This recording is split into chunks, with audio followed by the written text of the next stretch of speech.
Attention, all curious minds, innovators, and trendsetters. It's time to pause, lean in, and get ready for an extraordinary journey as we dive deep into the fascinating realms of life, technology, entertainment, and business. Let's explore, learn, and grow together. Brace yourselves, for the next thrilling episodes of Hipther Talks is about to take off. Counting down from 10, 9, 8, 7, 6, 5, 4, 3, 2, 1. And here we go. Hi everyone, Zoltan here. We're back again this week, and again we're speaking to a great professional and staying in the Web3 space and the blockchain. This time we're also talking about the Internet of Things, which has been somehow forgotten by our audience in the past few months. So I have with me Aleksandr Markin, CEO at AYDO. Hi, Aleksandr. Nice to meet you. Hi there. How are you? All good. It's nice to have you here. So before we dive into the questions, I just want to ask you to give a short, a brief introduction about yourself and why you got started in this space. So my name is Aleksandr Markin, and I'm CEO of AYDO, and I decided to go into the IoTs primarily because I feel that the blockchain has made a lot of promises about bringing real-world economy and real-world infrastructure and making it more decentralized and making it owned by people. But thus far, it hasn't done that. I mean, there are some attempts, but again, if we look around, it's not reality yet. And I thought about it, and in my opinion, the reason for that is that those devices are not connected. I think it's more of a specific problem rather than the general view of the society on it.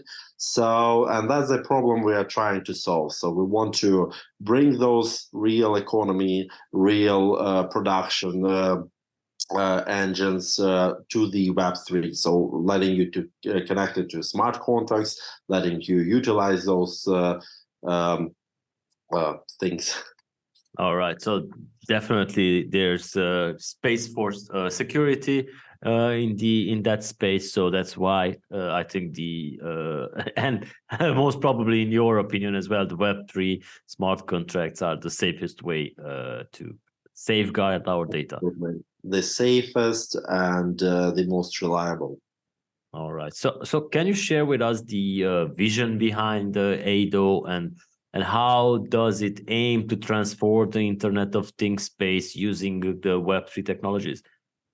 So the vision behind it is basically what we see is that different blockchains are trying to solve different problems. But no blockchain will be, in our opinion, no blockchain will be like the one. You know, there's going to be different blockchains for different solutions and for different problems. And we believe that having this chain agnostic approach, as well as having the ability to choose your chain depending on your needs, is a way to that Web3 future. So we want to make anyone able to connect their IT device to the blockchain of their choice and connect them to the DApp or smart contract of their choice so they can use it. So basically giving users options. All right. So and how does it aim to transform this space using the Web3 technologies? So basically, the Web3 space, you mean, right? Yes, exactly. With our technology, we want to let users not being tied to a specific hardware, so they don't have to buy a specific hardware from one blockchain or one supplier and just being tied to their blockchain. We want them to choose the hardware, choose the blockchain, and also being able to switch them around depending on their needs. So, and this universality is what we believe will transform and also accelerate the Web3 space, especially DePIN, because having this option for the user will bring more people in and bring more community in. So we have the universality approach in this case. All right. So you jumped in our eyes with the integration with Peak, of course. We are very fond of them, and I just want to ask you about how does AYDO integration with Peak enhance the capabilities of the IoT devices, and what unique benefits does it bring to the users? Absolutely. So first of all, I love Peak.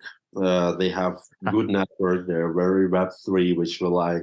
And from the user perspective, they currently, to connect a device to the Web3, connected to even to the Peak network, you do have to have some know-hows before you can do that.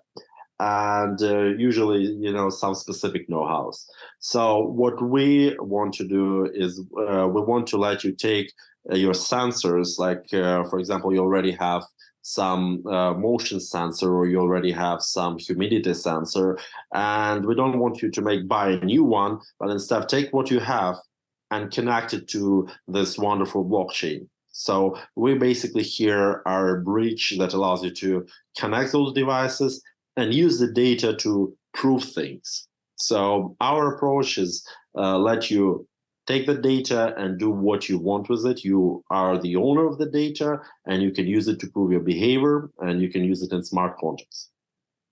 All right, that's good to know, because we do have a lot of smart devices, and yeah, like even those like you said, humidity sensors or web cameras and stuff like that at home.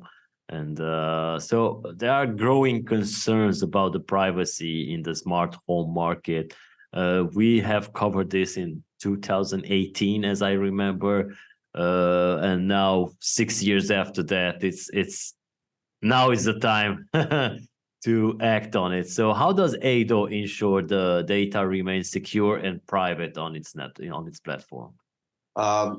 So it's pretty simple. We don't control your data. We don't have access to it. So just, plain as that.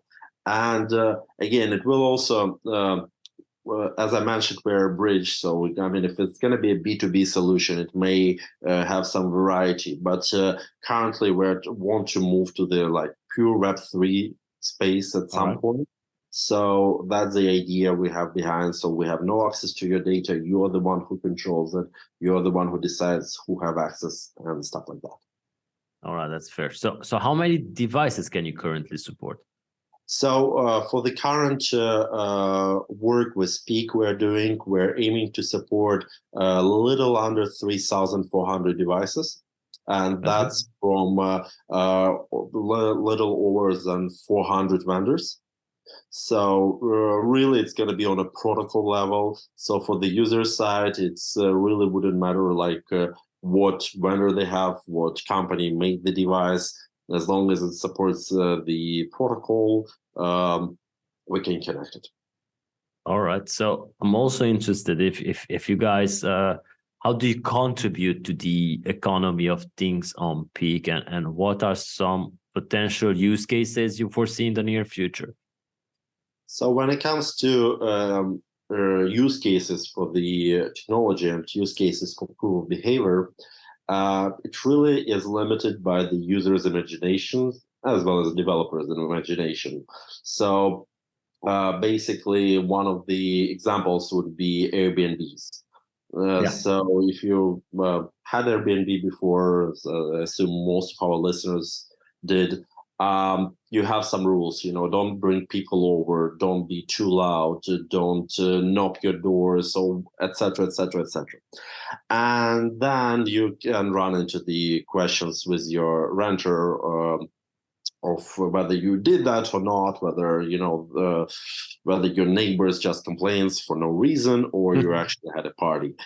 So that's one of the examples where we can apply the proof of behavior. So you have some sensors. If if it reaches a certain level of noise, or if a certain amount of people has been recorded through the sensors, then that information basically triggers the smart contract, and the landlord has access to the basically, let's say, safe deposit money or a portion of it. And again, this is just an example. So basically, it's limited by your imagination. Another one would be, of course, not just Airbnbs, but long-term rent. I think, especially after this bull run, we're going to see more of the property integrating some blockchain. And I think that's another place where we can see this being applied. And also the other one which comes to my mind, it would be carbon offsets and carbon credits. So when it comes to incentivizing the user to reduce their electricity consumption, or gas consumption, or water consumption, there is no engagement of an ordinary people currently. And we think if communities or municipalities or just the Web3 space as a whole can, bring that incentive to the users, show that you reduced your electricity consumption and we're going to give you some sort of reward. Can be symbolic like an NFT, or it can be more material like some token, for example. That's a way of change. So a lot of applications really limited by what your needs are, but we give you the tools.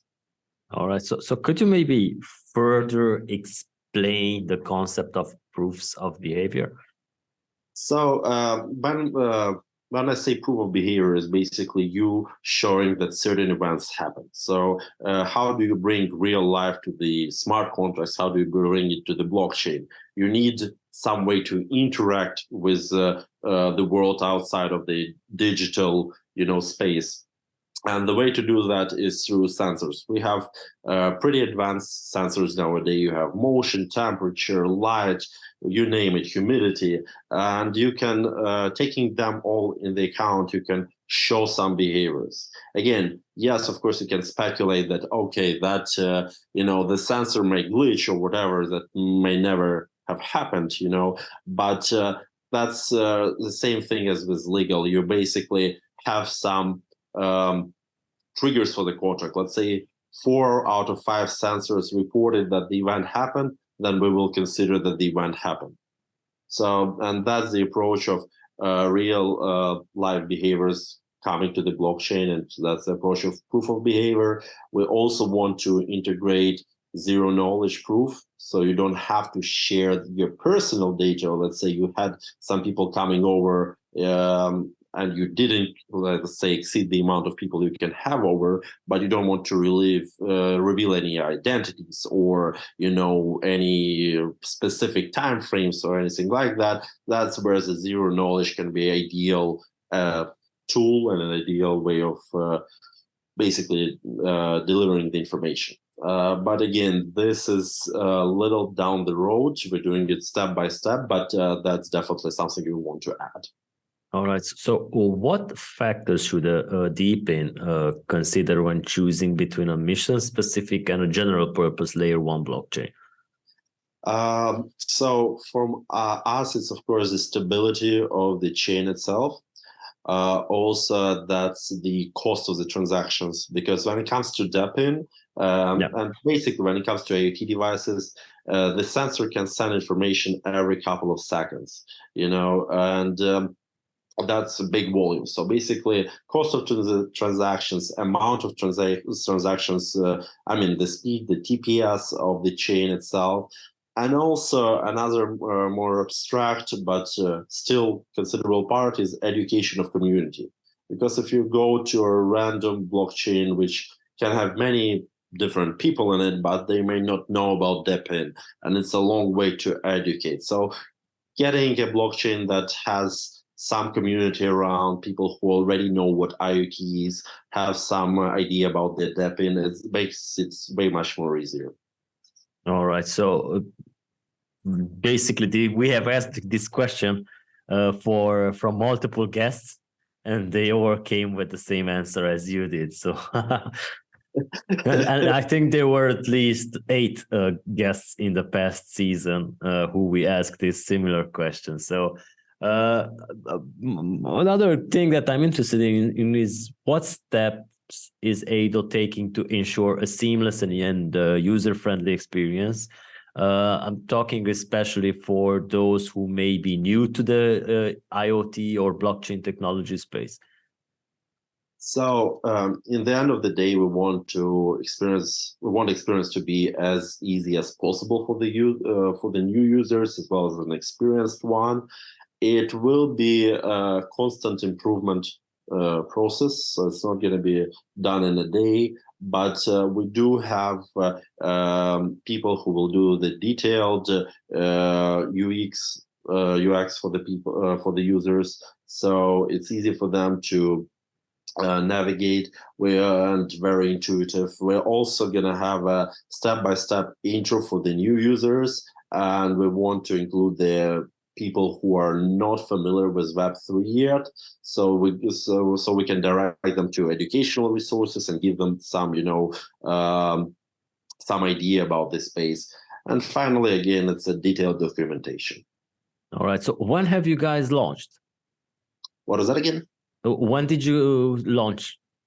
So we started a company roughly half a year ago, but we have been working on a project for more than a year, and it's people from diverse backgrounds, both technical. Me personally, I come from financial background, so we have been working on the idea for more than a year, but the company itself is half a year old. And again, as I mentioned, we're looking at becoming a pure Web3 company down the road, but so far, yeah.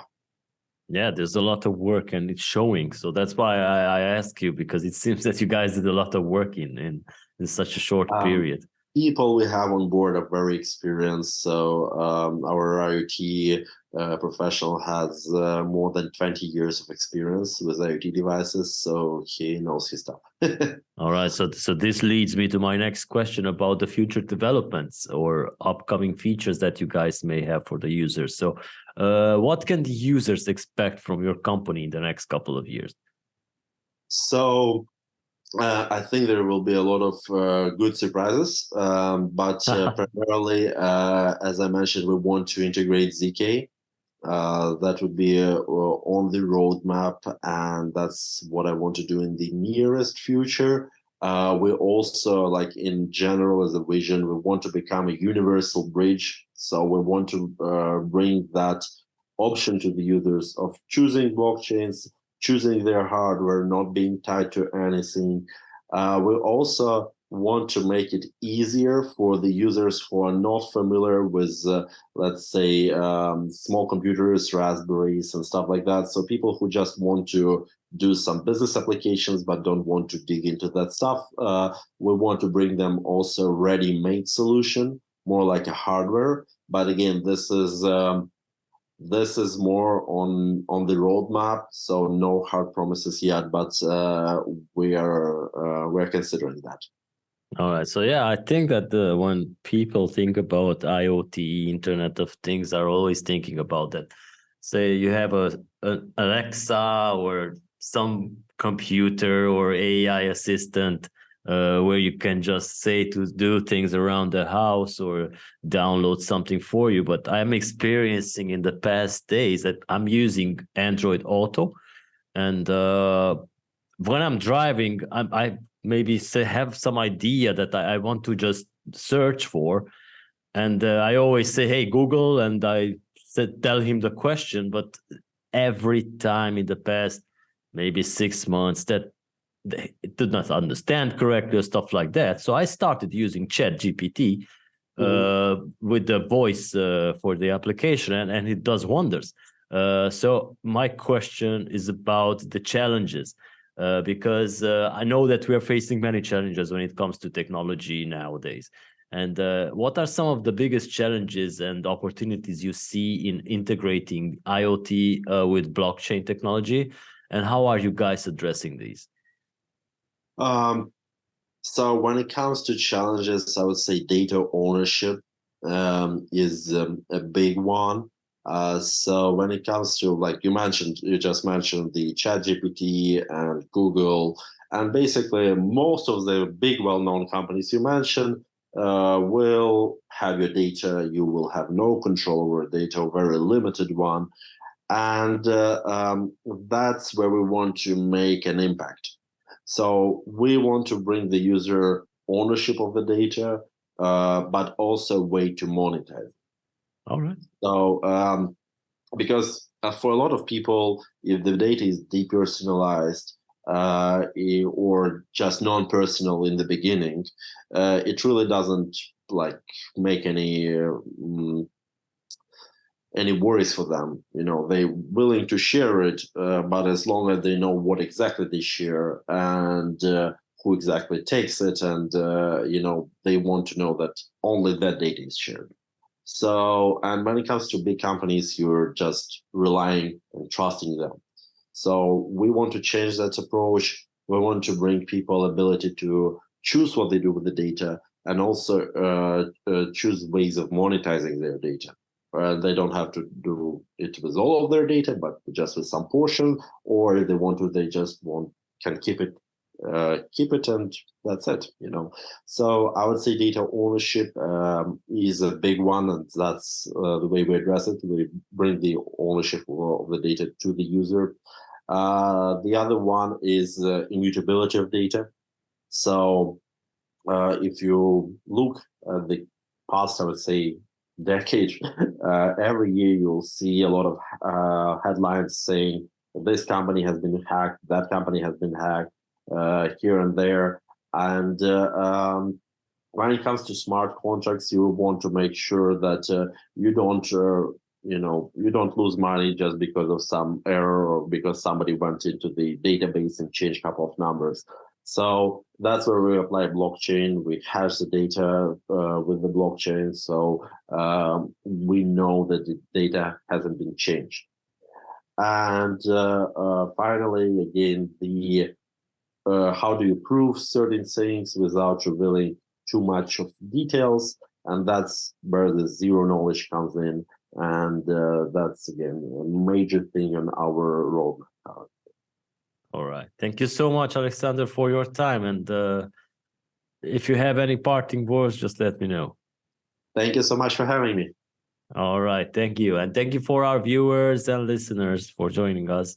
We know that you are there. We saw that you are engaging in our posts on social media and on the platform. So if you want to be the next guest here, send us an email to podcast@hipther.com and we'll pick it up from there.